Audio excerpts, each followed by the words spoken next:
कहानी की शुरुआत में हम विल नाम के एक साइंटिस्ट को देखते हैं जो अल्जाइमर नामी बीमारी का इलाज ढूंढ रहा था, क्योंकि उनके पिता भी अल्जाइमर बीमारी के शिकार थे। विल का उसके पिता के अलावा इस दुनिया में और कोई नहीं था, इसीलिए वो हर हाल में अल्जाइमर नामी बीमारी की दवा बनाना चाहता था। अल्जाइमर एक ऐसी बीमारी है जिसमें धीरे धीरे मरीज की याददाश्त कमजोर होने लगती है और एंड में वो इंसान अपना नाम तक भूल जाता है। अब विल का इस दुनिया में अपने फादर के अलावा और कोई था भी नहीं, इसलिए वो अपने फादर को खुद से दूर होते नहीं देख सकता था। विल दिन रात मेहनत करके फाइनली एक दवा बना लेता है, लेकिन सबसे पहले इंसान पर इस दवा को टेस्ट करना एक रिस्की काम था, इसलिए ये दवा सबसे पहले एक फीमेल चिंपैंजी पर टेस्ट किया जाता है और जो रिजल्ट सामने आया उसने सबको हिलाकर रख दिया। इस दवा से वो फीमेल चिंपैंजी बहुत ज्यादा इंटेलिजेंट हो जाती है। विल जब उसकी इंटेलिजेंस देखता है तो उसे बहुत खुशी होती है और अब वो इस दवा को इंसानों पर इस्तेमाल करना चाहता है। विल सबसे पहले ये बात अपने सीनियर को बताता है और उसके बाद बोर्ड ऑफ मेंबर्स की एक मीटिंग रखी जाती है जहाँ पर वो अपनी प्रेजेंटेशन दे रहा होता है। विल की इस नई दवा से सब के सब बहुत खुश होते हैं क्योंकि इसके रिजल्ट्स बहुत ज्यादा पॉजिटिव थे। विल की प्रेजेंटेशन के दौरान दूसरी तरफ उस फीमेल चिंपैंजी को दिखाया जाता है जिसके ऊपर विल की दवा को इस्तेमाल किया गया था। वहाँ पर एक वर्कर आता है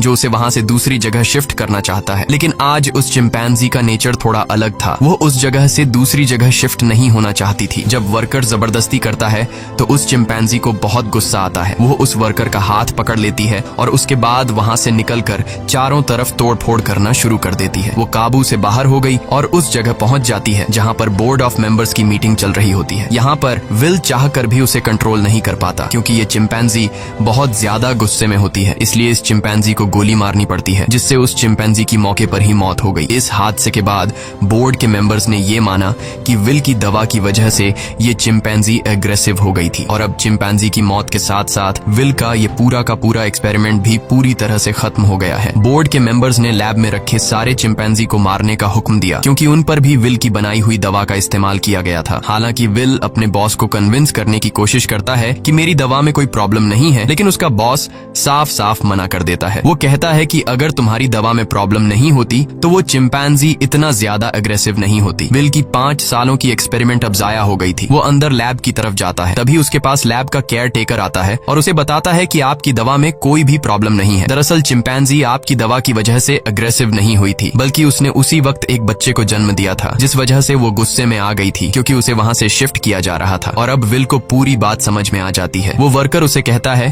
कि मैंने बॉस के कहने पर उन सारे चिंपैंजीज को मार दिया और उस बच्चे को नहीं मार पाया जो अभी अभी पैदा हुआ है। उसके बाद विल बिना किसी को बताए चुपके से उस बच्चे को अपने घर ले आता है जहाँ पर विल के फादर भी होते हैं। और यहाँ पर हमें दिखाया जाता है कि ये चिंपैंजी का बच्चा छोटा तो है लेकिन उसका दिमाग इंसानों की तरह तेज है। बहुत जल्दी वो विल के पिता से घुल मिल जाता है और विल के पिता उसे नाम देते हैं सीजर। धीरे धीरे 3 साल बीत जाते हैं और अब वो चिंपैंजी का बच्चा जिसका नाम सीजर है वो बहुत ज्यादा स्मार्ट हो चुका है। वो पढ़ सकता है, गेम्स खेलता है और बिल्कुल इंसानों की तरह हर एक काम को करता है। बस वो सिर्फ एक चीज नहीं कर सकता और वो है इंसानों की तरह बोलना, पर वो इंसानों की बातचीत को अच्छी तरह से समझ सकता है। वहीं विल के पिता को दिखाया जाता है जिनकी अल्जाइमर बीमारी की वजह से दिमागी हालत काफी ज्यादा खराब हो चुकी है, यहाँ तक कि उनकी नर्स भी उनका ध्यान रखने से मना कर देती है। वो विल से कहती है कि तुम्हारे पिता को अब हॉस्पिटल की जरूरत है, घर पर उनका टेक केयर नहीं किया जा सकता। विल अपने पिता की हालत देखकर उसे बहुत दुख होता है और अगले दिन जब वो लैब में जाता है तो चुपके से उस दवा को लेकर आता है जो उसने सीजर की मॉम को और बाकी चिंपैंजीज को दी थी और ये दफा उसने स्पेशली अपने पिता के अल्जाइमर बीमारी के लिए बनाई थी। वो जानता था कि उसके पिता का बचना अब नामुमकिन है, इसलिए वो ये रिस्क लेता है और अपने पिता को अल्जाइमर की वो दवा इंजेक्ट कर देता है। विल के पिता पहले इंसान होते हैं जिनके ऊपर इस अल्जाइमर की दवा को यूज किया जाता है। विल रात भर सो नहीं पाता क्योंकि उसे डर लगता है कि कहीं उसके पिता को कुछ हो न जाए और अगली सुबह विल देखता है कि उसके पिता पियानो बजा रहे हैं। वो पूरी तरह से ठीक हो चुके हैं। विल ये देखकर बहुत खुश होता है, यानी उसकी दवा ने उसके पिता को पूरी तरह से ठीक कर दिया है। वहीं हमें सीजर को दिखाया जाता है जो खिड़की से कुछ बच्चों को साइकिल चलाते हुए देखता है। सीजर का भी मन करता है कि वो भी उन बच्चों की तरह साइकिल चलाए, इसलिए वो पड़ोस के घर में चला जाता है,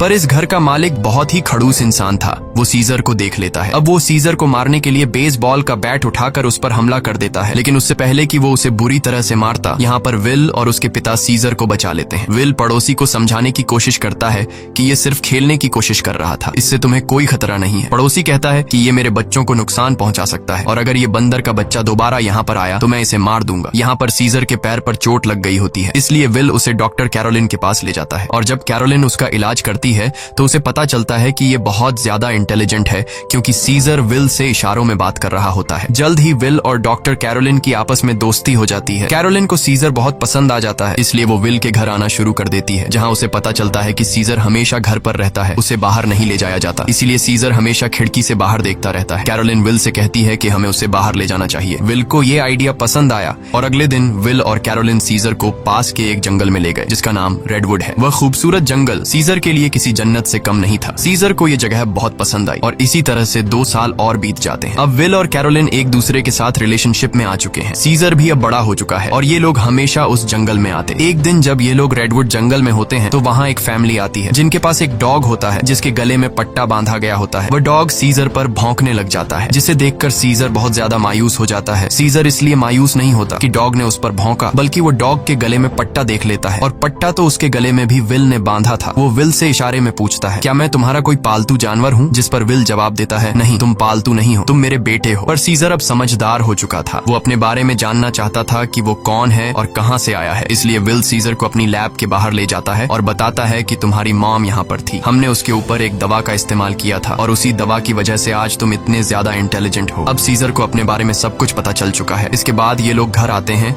जहाँ पर विल के पिता को दिखाया जाता है, जिनकी अल्जाइमर बीमारी अब वापस पहले जैसी हो चुकी है। वो चम्मच के उल्टे तरफ से खाना खाने लगा। विल समझ गया कि अब इस दवा ने उसके पिता के दिमाग पर असर करना छोड़ दिया है। इस बात से विल बहुत परेशान होता है और जब विल काम पर गया होता है तो विल के पिता का गाड़ी चलाने का मूड हो जाता है, लेकिन अल्जाइमर बीमारी की वजह से वो भूल चुके होते हैं कि गाड़ी को ड्राइव कैसे किया जाता है। जब वो कार स्टार्ट करता है तो उसे कार कंट्रोल नहीं हो पाती, इसलिए वो सीधा जाकर अपने पड़ोसी की गाड़ी को टक्कर मार देता है। पड़ोसी जब यह सब कुछ देखता है तो वो जल्दी से बाहर आ जाता है। ये वही पड़ोसी है जिसने कुछ साल पहले सीजर को मारा था और अब वो विल के पिता को कॉलर से पकड़कर गाड़ी से बाहर निकालता है, उन्हें मारने लगता है। तभी अचानक खिड़की से सीजर की नजर उन पर पड़ती है और जब वह देखता है कि उनका पड़ोसी विल के पिता को मार रहा है तो वह अपने आप को कंट्रोल नहीं कर पाता। वो बाहर आता है और उस पर हमला कर देता है। सीजर इतना गुस्से में आ गया होता है कि वो उस पड़ोसी की उंगली काट लेता है, जिसके बाद उनका पड़ोसी विल के चिंपैंजी सीजर पर कोर्ट में केस करता है। इसीलिए कोर्ट ये फैसला करती है कि अब सीजर को घर पर नहीं रखा जा सकता। तब यहाँ एनिमल कंट्रोल टीम आती है और वो सीजर को उस जगह ले जाते हैं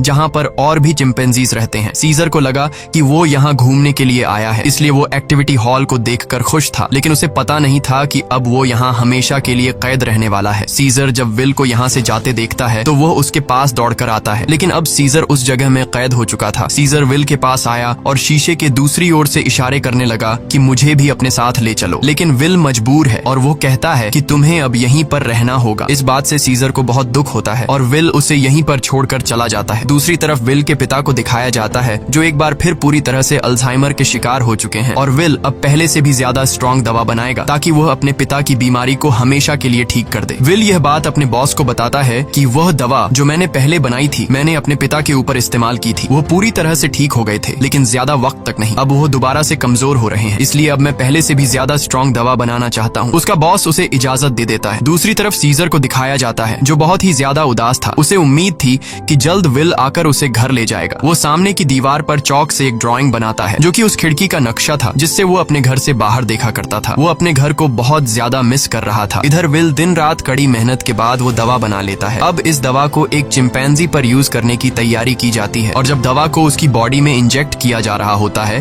तभी प्रेशर की वजह से एक पाइप निकल जाता है। वहाँ पर उनका एक वर्कर होता है जिसका नाम फ्रैंकलिन है। दवा की कुछ गैस उसकी नाक के अंदर चली जाती है क्योंकि उसने मास्क नहीं पहना होता। हालांकि उस वक्त उस पर गैस का कोई असर नहीं पड़ता और यह लोग उस चिंपैंजी के बॉडी में दवा इंजेक्ट कर लेते हैं, जिसके बाद वो चिंपैंजी बहुत ज्यादा इंटेलिजेंट हो जाता है, यानी कि उनकी यह दवा भी कामयाब हो गई। इसके बाद विल और कैरोलिन सीजर से मिलने जाते हैं, जिसे बहुत ही छोटे पिंजरे के अंदर कैद किया गया होता है। यहाँ पर सीजर के हाथ में चोट भी लगी होती है, जिससे विल को बहुत गुस्सा आता है और वहाँ के गार्ड्स को धमकी देता है कि अगर तुमने इसके साथ कोई भी गलत सलूक किया तो मैं तुम्हारे इस जगह को बंद करवा दूंगा। विल के आने से सीजर बहुत खुश था क्योंकि वो समझ रहा था कि विल आज उसे घर वापस ले जाएगा, लेकिन विल उसे कहता है कि जब तक कोर्ट मुझे इजाजत नहीं देती मैं तुम्हें घर वापस नहीं ले जा सकता। जिसके बाद विल यहाँ से चला जाता है और सीजर बहुत ज्यादा उदास हो जाता है। उसे घर की बहुत याद आती है। यहाँ उसे गंदा खाना और जेल का स्टाफ उसके साथ बहुत बुरा सलूक करते हैं। जब विल अपने घर जाता है तो देखता है कि उसके पिता की हालत बहुत ज्यादा खराब है। वो उन्हें दवा देना चाहता है, पर विल के पिता मना कर देते हैं। वो कहते हैं कि अब मेरा वक्त आ चुका है, और उसके बाद विल के पिता की डेथ हो जाती है। विल अपने पिता की डेथ से पूरी तरह से टूट जाता है और अब सीजर के अलावा उसका कोई भी नहीं है। वो उसे अपना बेटा मानता है, इसलिए वो बहुत सारे पैसे लेकर उस जगह जाता है जहाँ पर सीजर को कैद किया गया है। वहाँ का जो हेड होता है विल उसे बहुत सारे पैसे देता है और कहता है कि मैं सीजर को अपने साथ ले जाना चाहता हूँ। उस जगह का हेड इतने सारे पैसे देखकर विल की बात मान जाता है। विल सीजर के पास आया और उसे अपने साथ चलने को कहा, लेकिन सीजर दरवाजा बंद कर देता है क्योंकि अब वो विल के साथ नहीं जाना चाहता। हालांकि सीजर को विल से बिछड़ने का दुख तो था, लेकिन अब वो किसी का पालतू बनकर जिंदगी नहीं गुजारना चाहता था। वो अपने साथ साथ उस जगह में बंद बाकी चिंपैंजीज को भी आजाद देखना चाहता था, जिसके बाद विल को लौटना पड़ता है। रात को उस जगह काम करने वाले एक लड़के के कुछ दोस्त यहाँ पर चिंपैंजीज को देखने के लिए आते हैं, और जब इनमें से एक लड़का सीजर के पास आता है तो सीजर उसे पकड़कर अपनी तरफ खींचता है और उसकी जेब से चाकू निकाल लेता है। उस चाकू से सीजर रात को अपने सेल का गेट खोल लेता है। उसके बाद वो सेल से निकलकर चुपके से छत के रास्ते से होते हुए सीधा विल के घर पहुंच जाता है, जहां पर उसे वो नई दवा मिल जाती है जो विल ने अल्जाइमर के नए पेशेंट्स के लिए बनाई थी। और अब इस दवा को लेकर वापस वो उसी जगह आ जाता है जहां पर बाकी चिंपैंजीज को कैद किया गया है, और वहां पर उस दवा को खोल देता है जिससे सारी की सारी गैस चिंपैंजीज इनहेल कर लेते हैं, जिसके बाद सबके सब चिंपैंजीज सीजर की तरह इंटेलिजेंट हो जाते हैं। उनके अंदर सोचने समझने की शक्ति आ जाती है, और सीजर का पहला मिशन भी यही था कि सब चिंपैंजीज मेरी तरह इंटेलिजेंट हो जाएं, तभी हम सब इस जगह से भाग पाएंगे। और वो ऐसा करने में कामयाब हो गया। लेकिन दूसरी तरफ फ्रैंकलिन, जिसका गलती से वो गैस नाक के जरिए अंदर चली गई थी, उसकी डेथ हो जाती है। इसका मतलब ये है कि यह दवा सिर्फ चिंपैंजीज पर असर करती है और इंसानों को यह दवा मार देती है। वहीं सीजर को दिखाया जाता है जो अब बाकी चिंपैंजीज के साथ उस जगह से भागना चाहता है, लेकिन तभी वहाँ का एक वर्कर जो सब चिंपैंजीज को बहुत टॉर्चर किया करता था वो आ जाता है, और जब वो अपनी करंट वाली स्टिक से उन्हें करंट लगाने की कोशिश करता है तो सीजर उसका हाथ पकड़ लेता है। वो कहता है कि अपने गंदे हाथ मुझसे दूर रखो, और यहाँ पर पहली बार सीजर बोलता है नो। इसके बाद सीजर उसे पंच मारकर वहीं पर गिरा देता है और बाकी सब चिंपैंजीज को आजाद कर देता है। वो वर्कर उठकर एक बार फिर से अपनी इलेक्ट्रिक स्टिक लेकर उनकी तरफ बढ़ता है, लेकिन सीजर उस पर प्रेशर से पानी खोल देता है जिससे उसे करंट लगने से उसकी मौत हो जाती है। इसके बाद सीजर सब चिंपैंजीज को लेकर पास के एक जू में पहुंच जाता है। वो वहां के सभी चिंपैंजीज को आजाद करके अपनी टीम में शामिल कर लेता है, और अब ये सब के सब विल की लैब में पहुंच जाते हैं। वहां पर भी बहुत सारे चिंपैंजीज होते हैं, ये उन्हें भी आजाद कर देते हैं, और अब इन सब की एक टीम बन चुकी है। वहीं विल, जिसे सीजर की बहुत ज्यादा याद आती है, वह उस जगह कॉल करता है जहां पर सीजर को कैद कर रखा गया था, पर उसका कॉल कोई रिसीव नहीं करता, इसलिए वह जल्दी से कैरोलिन के साथ वहां पर पहुंच जाता है। वो देखते हैं कि यहाँ पर तो एक भी चिंपैंजी मौजूद नहीं। तभी उन्हें एक जख्मी वर्कर दिखाई देता है। विल उससे पूछता है कि यहाँ पर क्या हुआ। वह बताता है कि तुम्हारा सीजर सबको अपने साथ ले गया और वह पहली बार बोला भी था। ये सुनकर विल बहुत ज्यादा परेशान हो जाता है, और अब वह समझ जाता है कि सीजर अपने सभी साथियों के साथ रेडवुड जा रहा है जहाँ पर बचपन में उसे ले जाया करता था। सीजर शहर के रास्ते से अपने साथियों के साथ आगे की तरफ बढ़ रहा होता है। रास्ते में एक ब्रिज आता है जहाँ पर पुलिस उनका रास्ता रोक लेती है, और इसके बाद चिंपैंजीज और पुलिस के बीच में एक बहुत बड़ी फाइट होती है। हालांकि सीजर का मकसद इंसानों को चोट पहुंचाना नहीं था, बल्कि अपने चिंपैंजी भाइयों को आजाद करके उन्हें रेडवुड जंगल तक पहुंचाना था। उनके ऊपर हेलीकॉप्टर से हमला किया जाता है, और जब सीजर को नुकसान पहुंचने वाला होता है तो तभी वहां पर एक गोरिल्ला हेलीकॉप्टर के ऊपर कूद जाता है और हेलीकॉप्टर को क्रैश कर देता है, जिससे उसकी जान चली जाती है। और तभी वहां पर कोबा नामी चिंपैंजी आता है। कोबा वही चिंपैंजी है जिसकी बॉडी पर लैब में एक्सपेरिमेंट किया गया था, जो उस आदमी को मार देता है जो हेलीकॉप्टर से उन पर गोलियां चला रहा था। यहाँ जब एक गोरिल्ला पुलिस वाले को चीरने वाला था तब सीजर उसे रोक लेता है, क्योंकि सीजर पुलिस वालों को रोकना चाहता था, उन्हें मारना नहीं। अब ये सब के सब ब्रिज को क्रॉस कर रेडवुड पार्क पहुंच जाते हैं, जहाँ पर विल भी कुछ देर में पहुंच जाता है। वो सीजर को आवाजें देने लगता है। इस दौरान एक दूसरा चिंपैंजी विल पर हमला करने वाला होता है कि तभी सीजर उसे रोकता है। विल सीजर से कहता है कि तुम मेरे साथ घर चलो, नाराजगी छोड़ दो, नहीं तो पुलिस तुम सबको मार देगी। सीजर विल को अपने गले लगाता है और उसके कान में कहता है कि अब यही मेरा घर है, और विल समझ जाता है कि सीजर को उसकी दुनिया मिल चुकी है, वह उसके साथ लौट कर नहीं आएगा। विल सीजर से कहता है ठीक है, ये तुम्हारी जिंदगी है, जी लो इसे। जिसके बाद विल सीजर को यहीं छोड़कर चला जाता है। अब सीजर और उसके साथियों की यह एक नई दुनिया है और सीजर इन सब का लीडर है। वहीं हमें विल के पड़ोसी को दिखाया जाता है जिसकी उंगली सीजर ने काटी थी और अचानक उसकी नाक से खून निकलने लगता है। दरअसल फ्रैंकलिन, जो विल का कोलीग था जिसने एक्सपेरिमेंट के दौरान गैस इनहेल कर ली थी, वो ये सब कुछ बताने के लिए विल के घर आया था, लेकिन विल घर पर न होने की वजह से फ्रैंकलिन उसके पड़ोसी के पास गया। अचानक उसे खांसी आई जिससे खून के छींटे उसके ऊपर गिर गए और अब ये भी उस वायरस से इन्फेक्टेड है। दरअसल ये एक पायलट होता है जो कि इंटरनेशनल फ्लाइट्स उड़ाता है। इसका मतलब ये वायरस पूरी दुनिया में फैला देगा, जिससे पूरी दुनिया बदल जाएगी। और होता भी ऐसा ही है। इस मूवी का सेकंड पार्ट 2014 में आया था, जिसमें दिखाया जाता है कि वायरस को फैले हुए आज 10 साल हो चुके हैं और दुनिया से इंसानों की बहुत बड़ी आबादी खत्म हो चुकी है। जहां एक तरफ इंसानों की आबादी कम हो रही थी, दूसरी तरफ चिंपैंजीज की जनरेशन बढ़ती जा रही थी। ये सभी उस जंगल में पूरी तरह से फैल चुके थे और वो सभी अब पहले से भी ज्यादा स्ट्रांग हो चुके थे। यहाँ हमें सीजर को दिखाया जाता है। वो अब भी सभी चिंपैंजीज का लीडर है और इस जंगल में सीजर का ही राज चलता है। इस जंगल में अब इंसानों का आना मना है। सीजर का अब एक बेटा हो चुका है जिसका नाम ब्लू आई है। एक दिन सीजर का बेटा जब अपने दोस्त के साथ जंगल में घूम रहा होता है, तभी उनके सामने एक इंसान आ जाता है जो जंगल में अपनी टीम के साथ हाइड्रो इलेक्ट्रिक डैम देख रहा होता है ताकि पूरे शहर को इलेक्ट्रिसिटी दोबारा से दी जा सके। और ये डैम चिंपैंजीज के इलाके में है। अब वो आदमी जब सीजर के बेटे ब्लू आई और उसके दोस्त को देखता है तो वो बहुत ज्यादा डर जाता है और अपनी गन निकाल लेता है। सीजर का बेटा भी घुर्राने लगता है। वो आदमी डर कर गोली चला देता है, जिससे सीजर के बेटे का दोस्त घायल हो जाता है। गोली की आवाज सुनकर सभी चिंपैंजीज यहाँ पर आ जाते हैं। साथ ही जिस आदमी ने गोली चलाई होती है उसके साथी भी आ जाते हैं जो यहाँ पर डैम ढूंढ रहे होते हैं। चिंपैंजीज उन्हें मारना चाहते हैं। वो सब उन लोगों पर बहुत ज्यादा गुस्सा होते हैं। तभी इंसानों के ग्रुप का लीडर आगे आता है जिसका नाम मैल्कम है। वो सीजर से बात करता है। वो उसे बताता है कि हम यहाँ पर किसी को नुकसान पहुँचाने के लिए नहीं आए, हम तो बस यहाँ सिर्फ शहर की बिजली ठीक करने के लिए डैम ढूंढ रहे हैं। सीजर उससे कहता है, चलो ठीक है, इस बार तुम आ गए, लेकिन दोबारा यहाँ पर मत आना, तुम सब यहाँ से चले जाओ। अब वो सब के सब यहाँ से चले जाते हैं और इन्हीं चिंपैंजीज में जो कोबा होता है, जिसके ऊपर कभी इंसानों ने एक्सपेरिमेंट्स किए थे, जो इंसानों से बहुत ज्यादा नफरत करता है, वो सभी चिंपैंजीज से कहता है कि इंसान दोबारा से हमारे इलाके में आ गए हैं, वो हमें फिर से नुकसान पहुंचाएंगे, इसलिए इंसानों को हमें अपनी ताकत दिखानी होगी। और सीजर भी अब उसकी बातों में आ जाता है और ये सब तय करते हैं कि ये इंसानों की बस्ती में जाएंगे।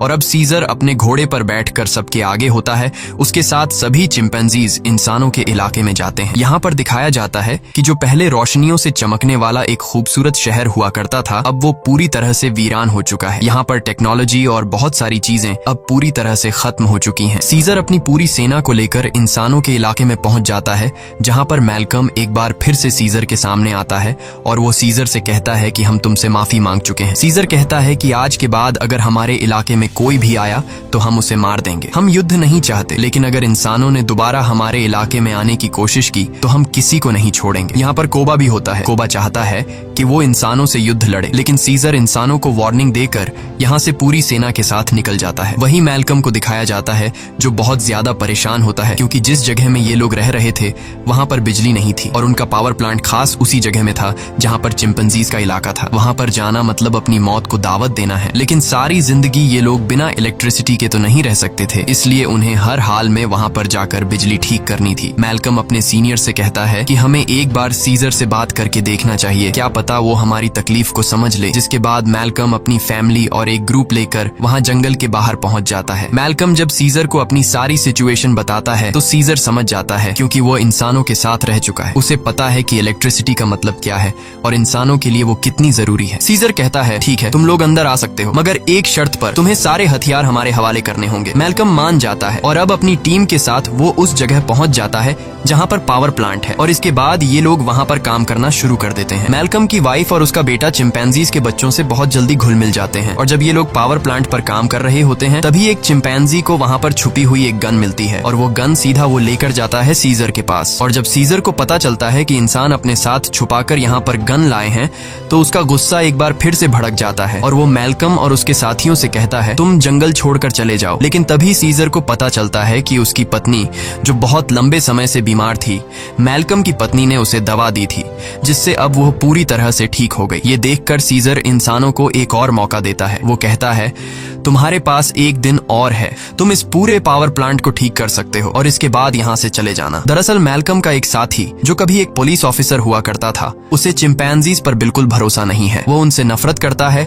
और वो यहाँ पर गन्स लेकर आया होता है। उनके पास और भी गन्स होते हैं और जब ये लोग गन्स एक दूसरे को पास कर रहे होते हैं तो ऊपर से कोबा देख लेता है। कोबा गुस्से से लाल हो जाता है कि ये इंसान तो बिल्कुल भी भरोसे के लायक नहीं है और कोबा इंसानों से बहुत ज्यादा नफरत करता है और वो जल्दी से सीजर के पास जाता है। वो उसे बताता है कि इंसानों के पास और भी हथियार हैं, इंसान भरोसे के लायक नहीं है, तुम्हें उन्हें हमारे इलाके से निकालना होगा। जिस पर सीजर उसे सब्र रखने को कहता है। इस बात से कोबा को गुस्सा आता है। वो कहता है, तुम्हें अपने साथियों की बिल्कुल भी परवाह नहीं है, तुम इंसानों से प्यार करते हो क्योंकि तुम भी उन्हीं में से एक हो। और अब सीजर को इस बात पर गुस्सा आता है और वो कोबा पर हमला कर देता है। सीजर उसे बहुत बुरी तरह से घायल कर देता है। कोबा अब बदले की आग में जलने लगा। वो यहाँ से सीधा उस जगह जाता है जहाँ पर इंसान और उनके हथियार हैं। वो वहाँ से इंसानों के हथियार लेता है और बहुत सारे इंसानों को मार देता है। और उन्हें मारने के बाद वापस वो अपने इलाके में आता है जहाँ पर वो अपने ही चिंपैंजीज के कई घरों को आग लगा देता है। और जब मौका देखता है कि सीजर बिल्कुल अकेला है, उसके पास कोई भी नहीं है, तो वो चुपके से सीजर को भी गोली मार देता है। सीजर वहीं झाड़ियों में गिर जाता है। इसके बाद कोबा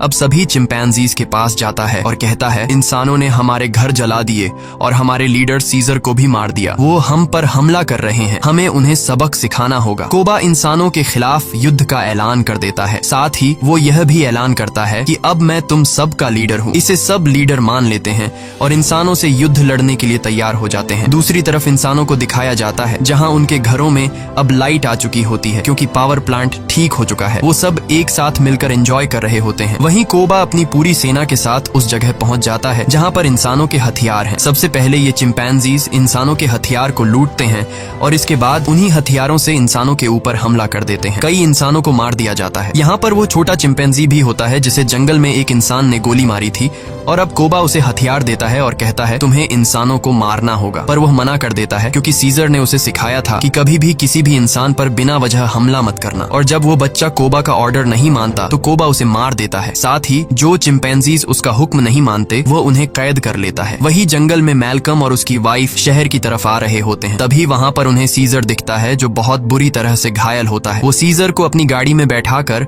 अपने घर ले आते हैं। वो उसका ट्रीटमेंट करते हैं और सीजर का अच्छी तरह से ख्याल रखते हैं जिससे सीजर की जान में दोबारा जान आ जाती है। सीजर के होश में आने के बाद वो उन्हें बताता है कि मेरे पर हमला मेरे साथी ने किया है जिसका नाम है कोबा। मैल्कम को भी यहाँ पर पूरी बात समझ में आ जाती है। सीजर पूरी तरह से ठीक नहीं था, इसीलिए उसे पूरी तरह से रिकवर करने के लिए मैल्कम मेडिसिन लाने के लिए स्टोर पर जाता है और तभी उसके सामने सीजर का बेटा आ जाता है जिसके हाथ में गन होती है। वो मैल्कम को शूट करने वाला होता है कि मैल्कम उसे बता देता है, तुम्हारे पिता सीजर अब भी जिंदा हैं, वो हमारे पास हैं और उन्हें और किसी ने नहीं बल्कि कोबा ने शूट किया है। इसके बाद मैल्कम सीजर के बेटे को अपने घर ले आता है। वो अपने पिता को जिंदा देखकर बहुत खुश हो जाता है, जहाँ पर सीजर का बेटा सीजर को बताता है कि किस तरह से कोबा ने अपने आप को लीडर बनाया और उसने बाहर की दुनिया में मासूम लोगों की जान ली। सीजर के बेटे को भी अब पता चल चुका है कि उसके पिता सीजर पर और किसी ने नहीं बल्कि कोबा ने गोली चलाई थी। इसीलिए अब वह वापस उसी जगह जाता है जहाँ पर कोबा ने इंसानों को और बहुत सारे चिंपैंजीज को बंदी बनाकर रखा है। सीजर का बेटा सबको आजाद कर देता है। मैल्कम भी उनका साथ देता है और वो उन सबको टावर के अंदर ले आता है जहाँ पर उसकी मुलाकात वही पुलिस ऑफिसर से होती है। वह ऑफिसर मैल्कम को बताता है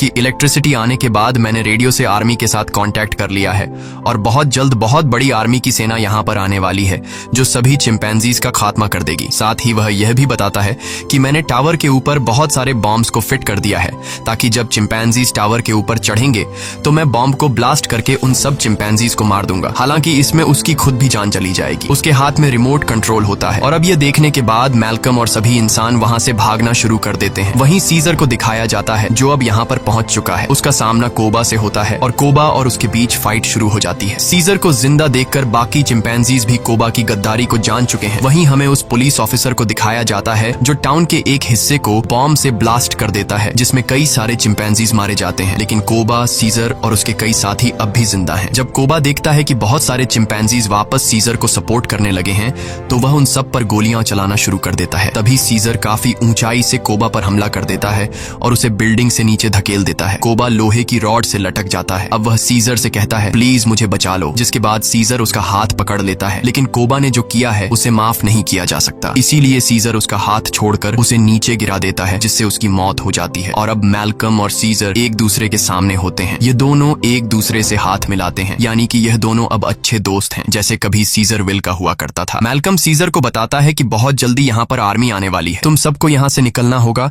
ताकि इस जंग को रोका जा सके। सीजर कहता है कि अब इंसानों और चिंपैंजीज के बीच जो वॉर है उसे कभी खत्म नहीं किया जा सकता। इसी के साथ यह कहानी खत्म हो जाती है। अगर वीडियो आपको अच्छी लगी हो तो हमारे चैनल को सब्सक्राइब और वीडियो को लाइक जरूर कीजिएगा।